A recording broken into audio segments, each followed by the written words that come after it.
You're listening to Kaio Conversations, a podcast about anything and everything that matters to Chi Omegas. Hi, everyone. Welcome back to Kaio Conversations, the podcast we celebrate all the time with stories about our members, the lessons and their legacies, Chi Omegas and non-Chi Omegas. I'm your host, Leslie Harrington, CEO for Chi Omega. And today we have an absolute legend joining us. She is a Hall of Fame basketball coach, a trailblazer in women's sports, and a leader who has dedicated her life to empowering athletes on and off the court. You may even know her as the coach who led the Indiana Fever to a WNBA Championship in 2012. But before all of that, she started out as a Chi Omega. That's right. Our guest today is none other than Lin Dunn, a proud Zeta Chi Omega from UT Martin. From her time as GH of the chapter and a collegiate athlete to her groundbreaking career in coaching and sports leadership, Lin continues to make an impact today as senior advisor to the Indiana Fever. Sister Lin, we are honored to be able to call you just that, our sister. Thank you for making time for our podcast today. Well, you're so welcome. You should be my agent after that speech. I love that introduction. I'm absolutely thrilled to be here. Look forward to all of the questions and comments and just sharing things with you. Well, I'm looking forward to it too. We're going to have fun. And my goodness, you have had a remarkable life so far as an athlete, a coach, and a member of National Basketball Leadership. But this podcast is for Chi Omegas, and we were all about secrets. So today, I'd like our listeners to learn a little bit more about you, more than the normal fan. So you don't have to necessarily tell us a secret, but in our segment that we call About Me in 60, tell your sisters what you're most proud of and maybe something no one else knows about you. Well, I was born in Nashville, Tennessee, home of the Grand Ole Opry. I grew up in Tennessee, came from a wonderful family and has had just a huge impact on me, in particular my grandparents, highly competitive family. Yeah. I think that's where I got my love of competition. Also a highly political family. They were involved in the county judge and commissioners and vice president, all of that type stuff. So I learned how to kind of play the politics while I was competing. But my grandparents would be key role models. There were some issues with my parents early on, and I ended up spending my junior and senior year in high school living with them. And so they had a huge impact on me. They both were very much involved with believing how important education is, and I think that carried over to me. So that's not really a secret, but a lot of people don't know that I ended up living with my grandparents my senior year in high school. Well, that is something probably not everybody knows. And you were surrounded by leaders, sports-wise and otherwise, politics and everything. But for the Chi Omega nerds who are out there listening today, no doubt they will most certainly ask after today's episode, how did Zeta chapter get so lucky to have not one, but two coaching legends as members, both you and the late Pat Head Summit? Yeah. It looks to me like you guys just barely missed each other. She came in 1970 after you graduated in 69, but surely your paths crossed at some point. What can you tell us about this legendary coincidence? Well, our paths more than crossed. We were dear friends, always were. I was, about 4 or 5 years behind Pat, but I had followed her career in high school. But we played summer softball together, and so knew her really well. She only lived about 30 miles away from where I lived, so knew her. When I started coaching at Austin Peay, that was what I did after I graduated from UT Martin and UT Knoxville. I tried to recruit her to Austin Peay, but she wanted to go to UT Martin, and I got it because it got her further away from her family. Instead of being 30 minutes away, she'd be 2.5 hours away.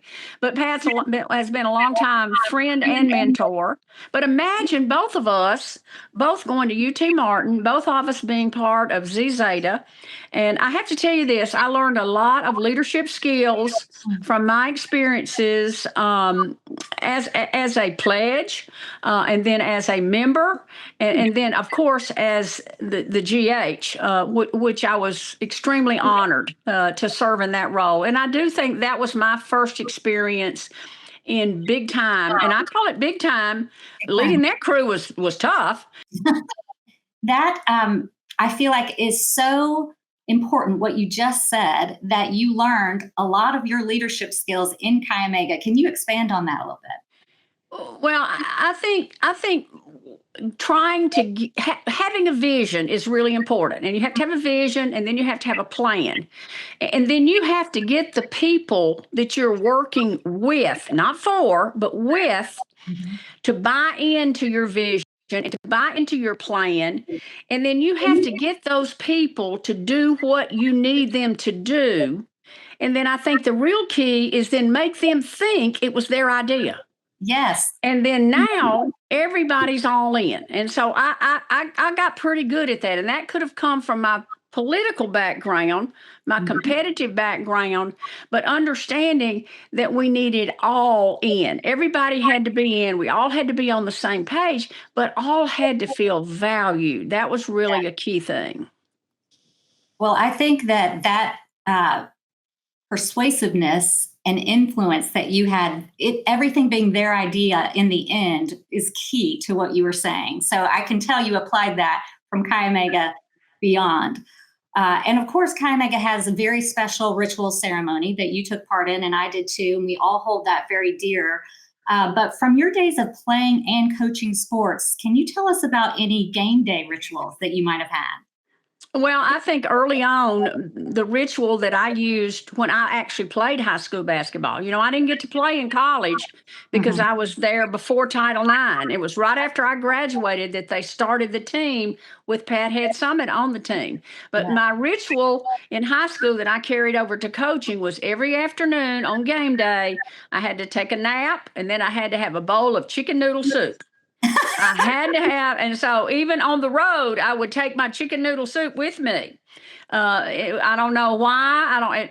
It started way back in high school, and it brought me a lot of good luck and a lot of victories. Well, don't mess with that. If it ain't not, don't mess with success. Well, I'm so glad you said that about Title IX, because you have been praised as paving the way for women in sport and Title IX itself. I think it was implemented, as you said, in 1972, just after you graduated college. And I even found an article where you were quoted as saying, Chi Omega was my team in college. What did you mean by that? Well, it was my team in college. We did have tennis. We had women's tennis. It wasn't varsity. And, I give a lot of credit to Betty Giles, who was the tennis coach, because we traveled in her car. It was that low level. And so I didn't get those opportunities. But thankfully, Title IX was passed. Now, it wasn't implemented. It was debated and begrudgingly finally let it become law. And then, we've been fighting for equal opportunity for girls and women in sport forever. And I've been involved in this now for 55 years.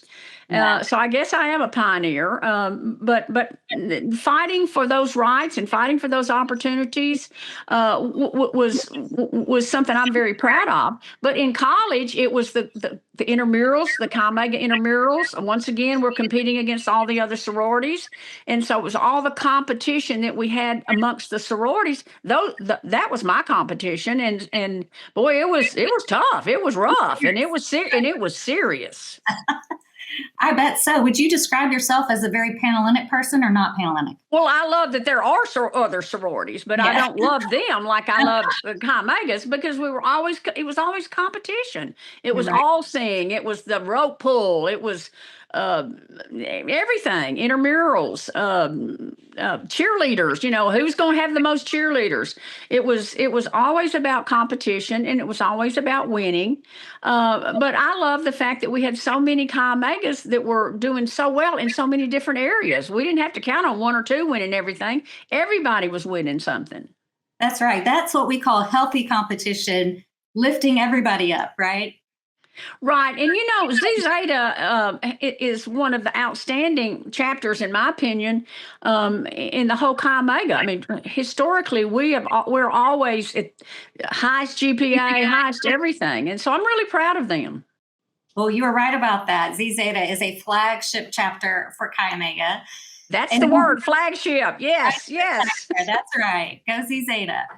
And I want to do right now just a little reflecting with you in a segment we call Lessons Learned.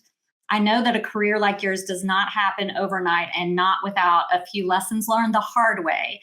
So, what do you think has been the hardest lesson for you to learn of all? Wow, that's a great question. I think it's one of those.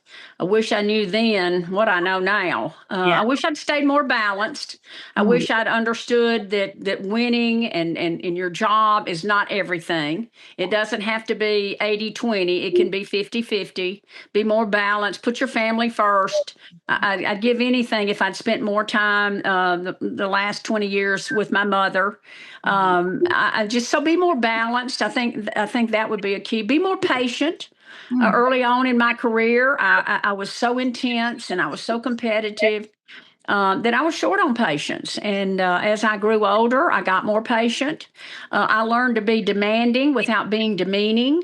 And I think that was a good turn for me in my coaching because I got a better response from my student athletes when I was kinder. And so instead of being Bobby Knight, I was Lin Dunn. So that was a good lesson that I learned. And I think probably the number one lesson was how much you can grow and how much you can learn through failure. That failure is actually a wonderful opportunity to get better if you know how to embrace that and learn from it. And so figure out why you failed, what you could have done different, make adjustments, make change, and get better. Yes, learn from it. I think your phrase, being demanding without being demeaning, is almost a hashtag. And I'm thinking about it when I think about myself as the boss here at Chi Omega headquarters, and also as, probably all of our GHs around the nation feel that they need that skill, how to be demanding without being demeaning. So can you talk more about how you apply that and how you made the shift there? Well, I think when I became more thoughtful, when I became more thankful, and when I became more tolerant, I learned that I had to hold myself accountable first. Yes. Before I started pointing fingers and, the here and there, I had to point that finger here. And once I held myself accountable, then it was easier for everybody else to hold themselves accountable. And so that was a good lesson that I learned. But just being more thoughtful, a little bit more tolerant. I'm saying? Everybody's not just like me. Everybody's not on super speed, intensity, win at all costs, so just calm down And show a little grace. Yeah. Be more thoughtful. Slow down. Here's the other thing I learned too that was really good for me in my career is listen better. I want to talk. I want to tell you all about it. I want to fix everything because I'm a fixer. And so sometimes I didn't hear the message. Yeah. Listen. I like that. Now, we can't talk about your role as advisor to the Indiana Fever without talking about Caitlin Clark, of course, and the other young women that are forging their own paths. So what have you noticed about Caitlin herself, players today in general, and also the fans today that is different from years past in your experience? Well, what a wonderful opportunity for me at this particular time in my career to have the chance to draft Caitlin Clark, bring her to the Indiana Fever, and get to know one of the most outstanding people on the court and off the court that I've ever known. And I've coached in the Olympics. I've coached in the World Championships, coached for 25 years in the WNBA. I've coached Sue Bird, Lauren Jackson, the best of the best. And let me tell you something. Caitlin Clark is one of a kind. She is unique. She is special. She's a unicorn. And I say that in a real positive way because she handles herself so well on the court, so talented, and off the court. And she rarely misspeaks. She's kind. She's thoughtful. She's amazing. And so it's been a wonderful experience for me to get to know her, get to know her family, And I give her family a lot of credit. She is a product of a wonderful family. She's coached by two great people at Iowa, Lisa Bluter and Jan Jensen. And she's just the best of the best. And so we're absolutely thrilled to have her as part of the Fever. And I knew the minute she said she was coming into the draft that we were going to take her. It wasn't going to be any doubt about that. But she had already set a standard at Iowa with sellouts, with her play at the Final Four. There wasn't any doubt about the interest in her. And I think that interest has now carried over to the WNBA. I mean, every game we played last year, home or away, was sold out. It didn't matter where we played, it was sold out. And in many instances, the away team moved our game to a bigger arena because of the interest in seeing Caitlin Clark play. So this has been a really great experience for me to be part of that growth and see us go from 500 people in the stands to 15 to 20,000 people in the stands. It's just it's wonderful.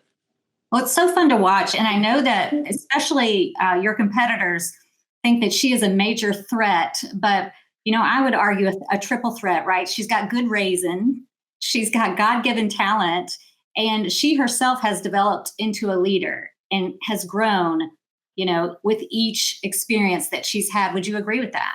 I would agree with that. And I'm going to tell you something else. She has a very high basketball IQ.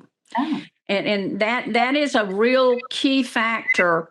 She knows the game. You know what I'm saying? She knows the angle. She just knows the game. And so when you add that to her talent, and not only that, her competitive, she's extremely competitive. And then her work ethic is over the top. You know what I'm saying? Nobody's going to outwork her.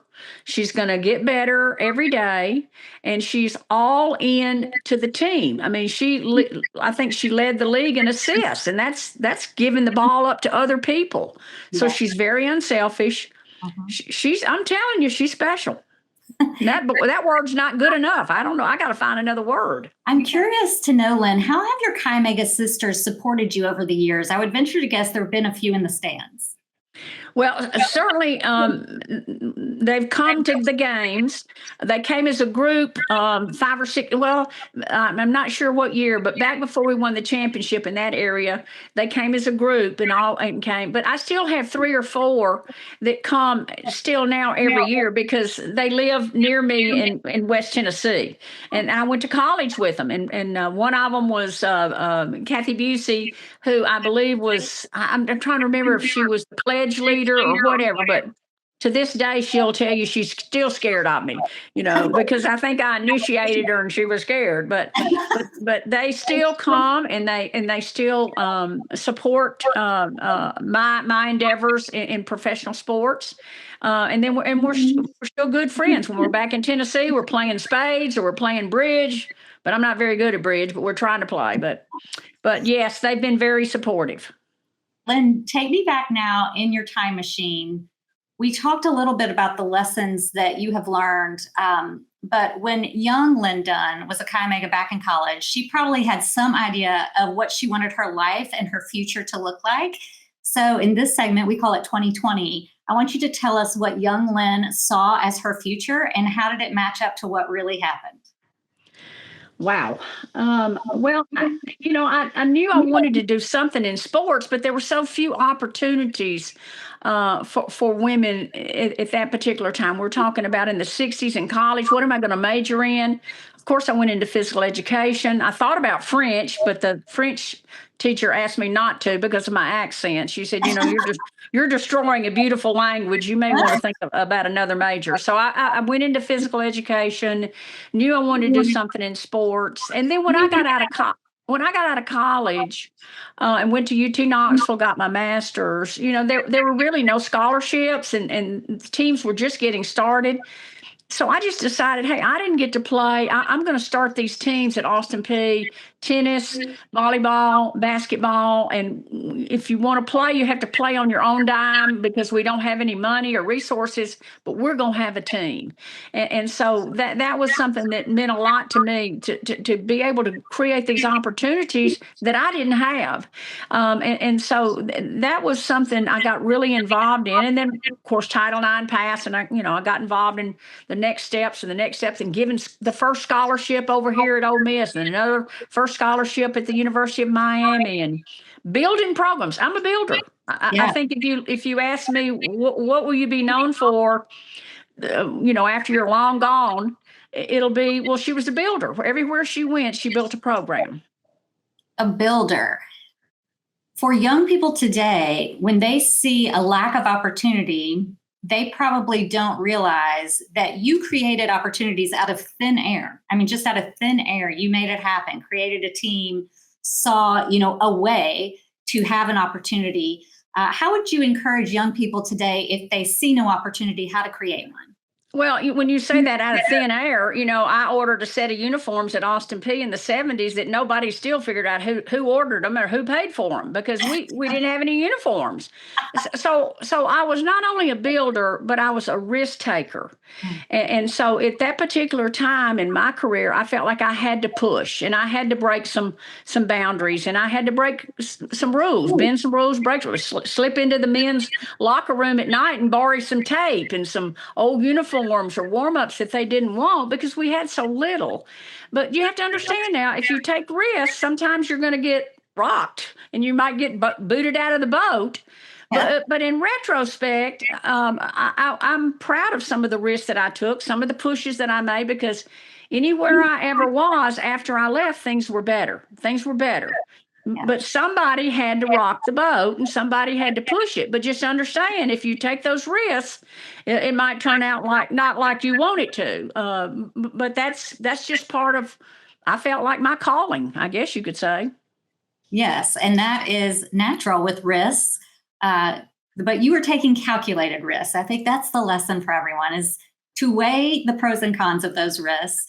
And you mentioned already, and I think we're going to say it over and over again because we're so proud to hear it, but that Chi Omega was your team in college. So we want to dig into nostalgia a bit and talk to you about any Chi Mementos that you may hold dear. Do you have any special keepsakes, memories, or even a special story about your time in Chi Omega? Well, I was very fortunate when I was initiated into Chi Omega. I used the pen of a dear friend of mine who was 5 years older. She had been my student teacher in high school, at Dresden High School, and we became close friends. And I think being initiated in her pen was one of the highlights of my experience as Chi Omega, because she was so dear to me, and she had sent the pen back from Germany for me to be initiated in, and then later we passed the pen on back to her daughter, who was later a Chi Omega, and this friend of mine was also a former GH, and so that was very dear to me. I still have some Chi Omega rings and some Chi Omega jewelry, but I think the mementos that are the most special to me were the relationships, were the friendships, were the people, and getting to know those people and caring and loving them, and us just doing so many wonderful things. I just had so much fun as a Chi Omega. I mean, when my senior year and it came time to leave the dorm, I didn't want to go home. I wanted to stay another year because it was just a wonderful 4-year experience for me. And I know that was because of my experiences in the sorority. Well, I'm glad that they almost had to tear you away, and Chi Omega is for life. So it's like Hotel California. You can check in, but you can never check out. But Lynn, your journey, your grit, your risk-taking, your lack of fear, your wisdom, your impact on women's basketball and beyond is inspiring to not only me, but to everyone listening today. And even after everything you've done for sports and especially for women, you are often quoted as saying you wish you could do more. So I want to know, what advice would you share with our sisters or listeners today about doing more? Well, like I say, I know I've done a lot. We cannot relax. We have to protect and treasure Title IX. The passage of Title IX and the passage of the right for women to vote are the two most powerful pieces of legislation in our history, and we have to protect them. And we cannot underestimate the value that Title IX has given us as far as opportunities, not just in sports, but in every area, being a policeman, being a governor, being a senator, being a doctor. Title IX has opened doors we never had before. And so we have to protect that. We have to continue to treasure it. And we have to keep working. Women are still, until there's a woman president, I'm not going to relax. We need women in all leadership roles. We need women at every table, and we need to keep pushing to make that happen. Well, I think you have my vote, Lin for president. Oh, gosh. I want to thank you, Lin, for sharing your time, for sharing your stories and your Chi Mega memories with us today. It's been such a joy for all of us to be coached by you. Please consider Chi Mega your team, not just for college, but for life. And thank you for making us so proud. Well, it's fun. This was great. Are we already through this quick? We're pretty much through. Hey, great. I know. And thank you, everyone, for tuning in. I hope you've enjoyed this episode and have gained some newfound inspiration and motivation from Coach Lin. You can watch all of our past podcast episodes on our website at chiomega.com. And if you have suggestions for upcoming podcast guests, please email us at chiomega@chiomega.com. And don't forget to follow us on social media so that you won't miss out on the next Chi Conversation.